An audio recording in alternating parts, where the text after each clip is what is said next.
दोस्तों, आज आपको बताते हैं एक ऐसे वैज्ञानिक के बारे में जो शरीर से पूरी तरह विकलांग थे।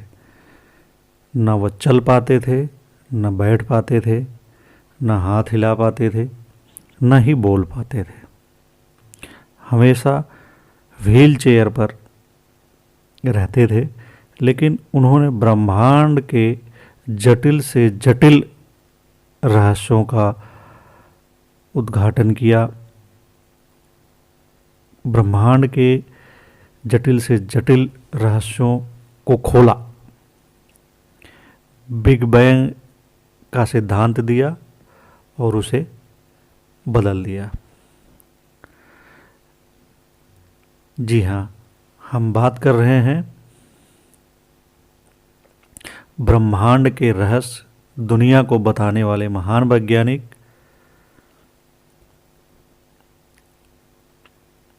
स्टीफन हॉकिंग के बारे में। लकवाग्रस्त होने के बावजूद 76 साल के इस भौतिकविद ने कई स्थापित धारणाओं को ध्वस्त करने के बाद अपनी अंतिम विदाई ली। विज्ञान ही नहीं, जिंदगी की भी कई नई परिभाषाएं उन्होंने गढ़ी। 21 साल की उम्र में डॉक्टर ने कह दिया था कि वह केवल 5 साल ही जी सकते हैं, लेकिन इसके बाद वह 50 साल और जिए। यानी कि डॉक्टर के अनुमान को धत्ता बताया या उससे आगे 45 साल और जिए और 76 साल की उम्र में 14 मार्च 2018 को वह अनंत यात्रा पर निकल गए। ब्रह्मांड की अनंत यात्रा पर निकल गया यह ब्रह्मांड का वैज्ञानिक। इनका जन्म 8 जनवरी 1942 को ऑक्सफोर्ड, इंग्लैंड में हुआ था। इन्होंने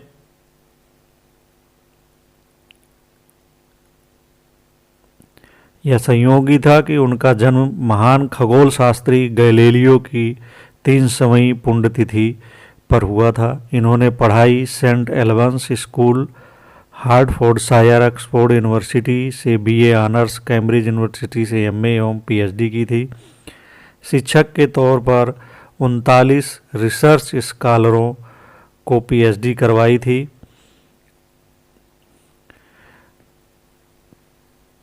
तो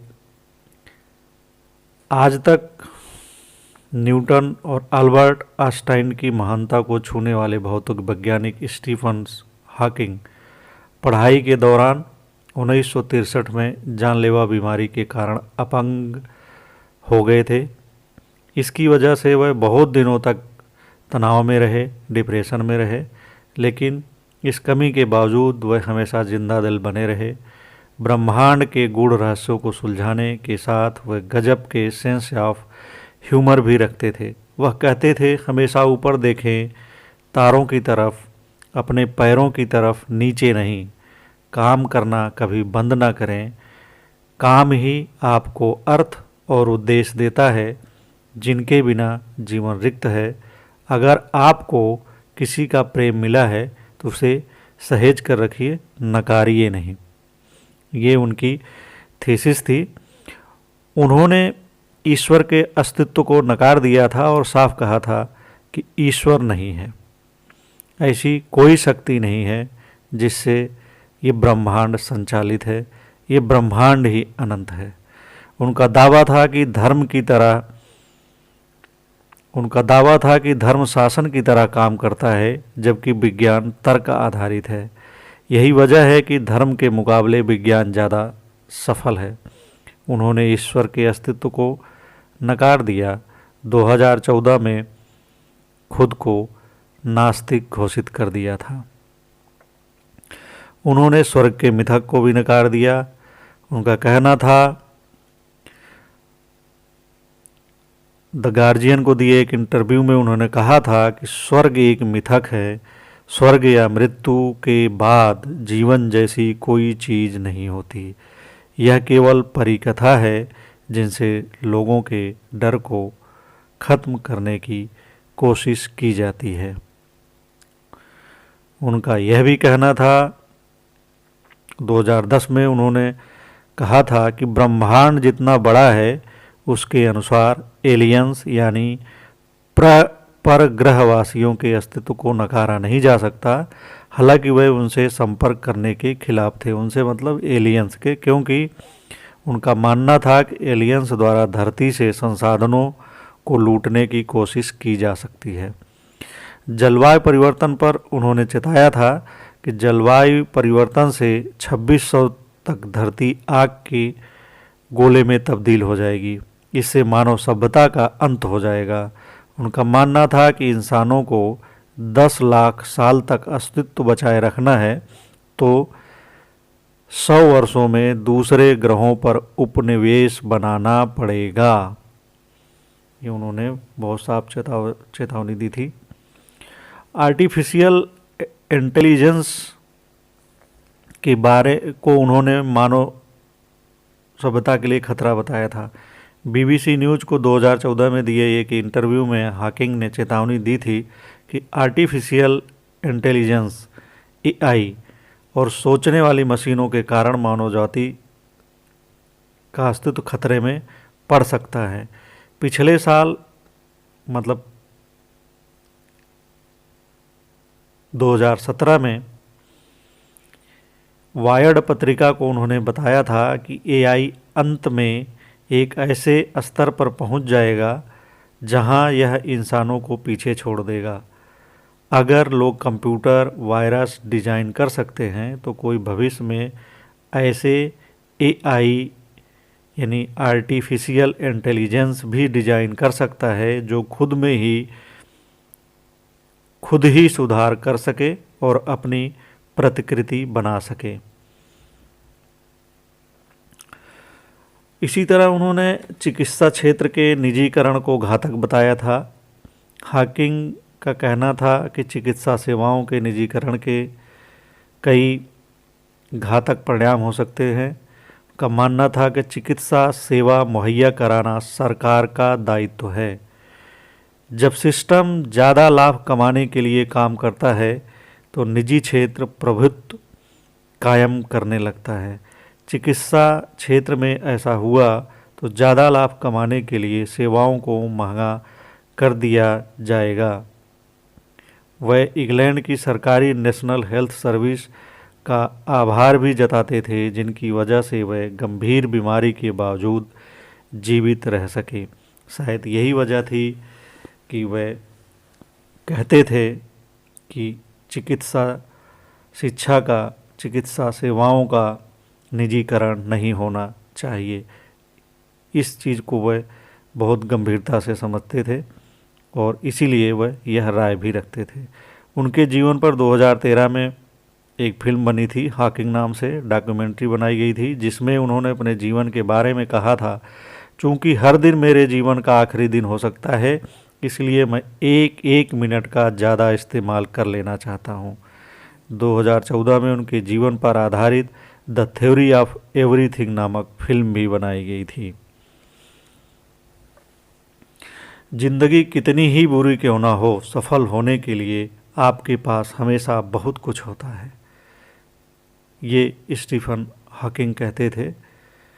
उन्होंने अपंगता पर विजय हासिल की थी तो दूसरी तरफ दृढ़ साहस, बुद्धिमत्ता और सकारात्मकता के जरिए उन्होंने अपनी बीमारी पर विजय भी हासिल कर रखी थी। वह सकारात्मक नज़रिए के प्रतीक बने रहे। वह कहते थे, जिंदगी कितनी ही बुरी क्यों ना हो, आपके पास हमेशा कुछ करने के लिए होता ही है जिसके ज़रिए आप सफल हो सकते हैं। उनसे अक्सर पूछा जाता था कि लाइलाज बीमारी ALS से ग्रस्त होने पर आप कैसा महसूस करते हैं। उनका जवाब होता था, मैं इस पर बहुत ज़्यादा ध्यान नहीं देता हूँ। जहाँ तक संभव हो मैं सामान्य जीवन जीने की कोशिश करता हूँ। मैं कभी इस बात पर अफसोस नहीं करता कि मैं इसकी वजह से समान मनुष्यों की तरह सारी चीज़ें नहीं कर पाता हूँ। हॉकिंग ने 2 शादियाँ की थी। पत्नी जेन वाइल्ड थी, जबकि दूसरी पत्नी एलेनी मेसन थी। पहली पत्नी से उनको 3 बच्चे हैं। जो चाहा वही किया। उन्होंने कहा था, मैं मानता हूँ कि मुझे बुरी तरह से अपंग व्यक्ति के रूप में जाना जाता है, लेकिन मैं खुद को इस नज़रिए से नहीं देखता। इसके बजाय मैं खुद को एक ऐसा वैज्ञानिक मानता हूँ जो अपंग है। यह ठीक वैसे ही है जैसे कोई वैज्ञानिक कलर ब्लाइंड हो। मैं सौभाग्यशाली हूँ कि अपनी इस अवस्था के बावजूद मैं वह कर पाया जो करना चाहता था। उन्हें पार्टियों का भी शौक़ था, जबकि वे चल फिर नहीं पाते थे।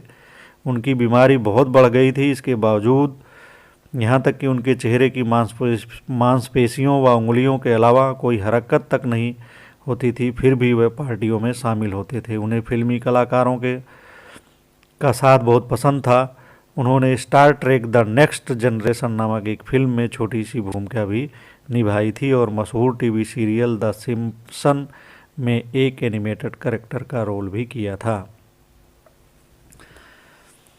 21 साल की उम्र में उनको ये बीमारी हुई थी। ऑक्सफोर्ड से फर्स्ट क्लास ऑनर्स की डिग्री हासिल करने के बाद वह 21 साल की उम्र में भौतिकी के अध्ययन के लिए कैम्ब्रिज यूनिवर्सिटी पहुंचे, लेकिन इससे पहले कि वह अपने विषय में महारत हासिल कर पाते, उन्हें 1963 में एमियोट्रोपिक लैटरल स्क्लेरोसिस, शॉर्ट में जिसे ALS कहा जाता है, नामक जानलेवा बीमारी हो गई। डॉक्टरों ने कहा कि वह अधिक से अधिक 5 साल ही जिंदा रह पाएंगे, लेकिन इसके बाद भी वह 50 साल और जिए और 76 साल की उम्र में 14 मार्च 2018 को उनका निधन हुआ।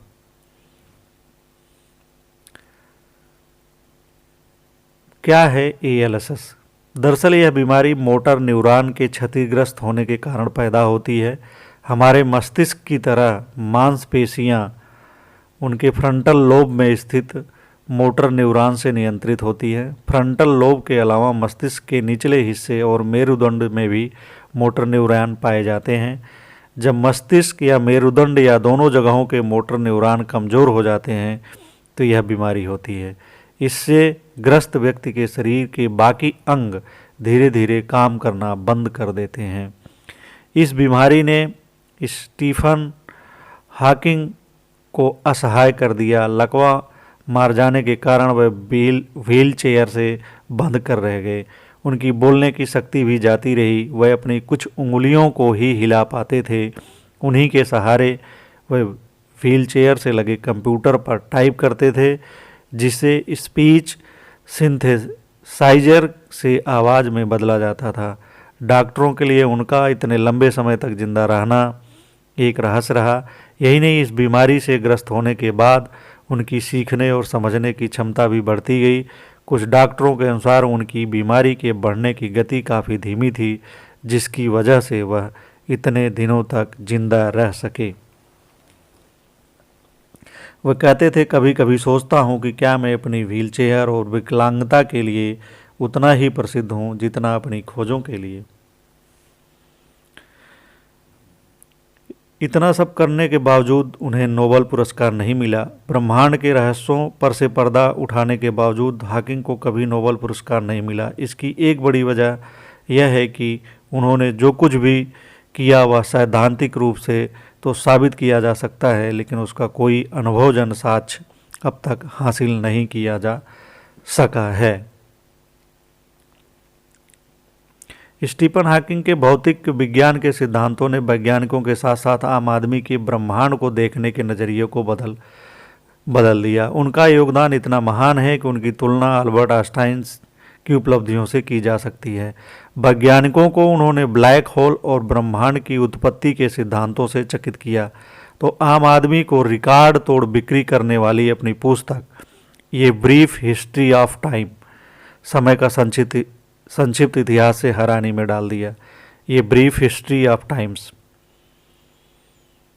किताब की 1 करोड़ कापियाँ बिकी थी और उसका 40 भाषाओं में अनुवाद हुआ है। बिग बैंग का उन्होंने सिद्धांत दिया। ब्रह्मांड के बारे में बुनियादी सिद्धांतों को उन्होंने 2 बार प्रस्तुत किया। पहली बार उन्होंने सैद्धांतिक रूप से साबित किया कि अगर अल्बर्ट आइंस्टाइन का सापेक्षता का सिद्धांत सही है तो ब्रह्मांड की उत्पत्ति 15 अरब साल पूर्व बिग बैंग के रूप में हुई थी। 15 अरब साल पूर्व बिग बैंग के रूप में हुई थी। बहरहाल बिग बैंग का सिद्धांत प्रस्तुत करने के कुछ साल बाद उन्होंने इसे पलट दिया और साबित किया कि ब्रह्मांड का न तो आदि है और न ही अंत। ब्रह्मांड एक स्वनिहित पदार्थ है और धरती की सतह की तरह न तो इसका कोई किनारा है और न ही सीमा। इसके मद्देनज़र उन्होंने आइंस्टीन के सापेक्षता के सिद्धांत में बदलाव की ज़रूरत बताई। उनका कहना था कि ब्लैक होल गायब हो जाता है। कहते थे शास्त्रीय भौतिकी शास्त्र में मान्यता थी कि ब्लैक होल से कुछ भी बाहर नहीं निकल सकता है, लेकिन हॉकिंग ने इसे गलत साबित किया। उन्होंने क्वांटम सिद्धांत के आधार पर यह सिद्ध किया कि ब्लैक होल से गर्मी बाहर निकलती है और इस प्रक्रिया में आखिरकार वह गायब हो जाते हैं। यह प्रक्रिया धीमी होती है। सूर्य के बराबर द्रव्यमान वाले ब्लैक होल को गायब होने में ब्रह्मांड की आयु से भी ज़्यादा समय लगेगा, लेकिन छोटे ब्लैक होल जल्दी ओझल हो जाते हैं। वह अपनी आखिरी समय में भारी मात्रा में गर्मी पैदा करते हैं जो 1 मेगाटन के 10 लाख हाइड्रोजन बम के बराबर होती है। जैसा कि हम बता ही चुके हैं कि उन्होंने आर्टिफिशियल इंटेलिजेंस को मानव के लिए खतरा बताया था। तो उनकी अंत में इस लाइन को याद करते हैं, हमेशा ऊपर देखें, तारों की तरफ, अपने पैरों की तरफ नीचे नहीं।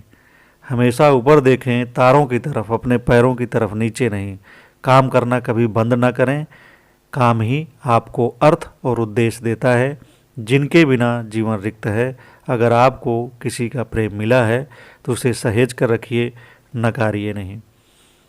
तो पूरी तरह से विकलांग होने के बावजूद इस वैज्ञानिक ने ऐसी ऐसी खोजें की और ऐसे तर्क दिए, ऐसी जीवंतता दिखाई जिसके आधार पर उनका नज़रिया बदला और उन्होंने ईश्वर के अस्तित्व को ही नकार दिया और अपनी मौत से कुछ साल पहले 2014 में खुद को नास्तिक भी घोषित कर दिया। उनका साफ दावा था कि धर्म शासन की तरह काम करता है, विज्ञान तर्क आधारित है। यही वजह है कि उन्होंने ईश्वर के अस्तित्व को नकार दिया था पूरी तरह से। और वे सबसे बड़ी बात कि शिक्षा के निजीकरण को घातक बताते थे। उनका कहना था कि इससे निजी क्षेत्र का प्रभुत्व कायम हो जाता है और आम आदमी को ना तो शिक्षा मिल पाती है, न ही चिकित्सा। धन्यवाद।